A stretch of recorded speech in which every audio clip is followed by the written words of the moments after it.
a déjà quitté la piste que lui, pas encore.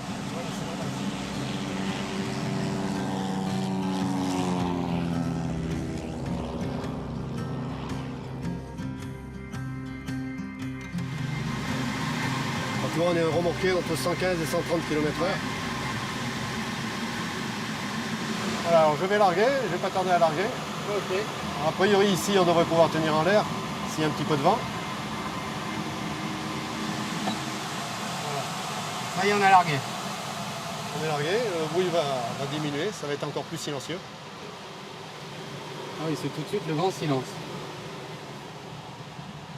Ce qu'on appelle le vol plané là. Ouais. Puis alors à des moments on va monter certainement. Ça fait combien de temps que tu es pilote de planeur, toi, Gérard? Ça fait 48 ans que je vole. Alors explique-nous un peu le fonctionnement d'un planeur. D'abord, ça a une finesse de combien et quels sont les différents types de planeurs? Alors il y a la classe libre qui est une grande classe qui a 26 mètres, 28, 29 mètres d'envergure, ça dépend des machines. Des machines qui peuvent faire 60, 65 de finesse.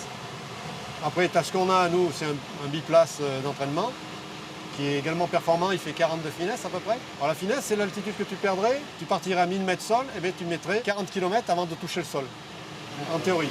Donc c'est beau, 40 de finesse. 40 de finesse, c'est pas mal. Ouais, mais tu vois, on peut progresser tout le long de la montagne en gardant de la hauteur, même en reprenant. D'accord, explique-nous justement le phénomène qui se passe là en Alors, bord le de phénomène montagne. qui se passe actuellement, on a du vent de sud-est. En plus, la montagne a été chauffée par le soleil toute la matinée. Donc on a du vent du sud-est qui nous vient à pratiquement 90 degrés par la gauche et qui frappe la montagne. Et donc cet air, en frappant la montagne, il est dévié vers le haut. Et on utilise cette partie montante, ascendante de l'air qui est déviée vers le haut. Et comme notre machine, elle chute moins que l'air qui monte, eh bien on arrive à monter nous aussi. Donc,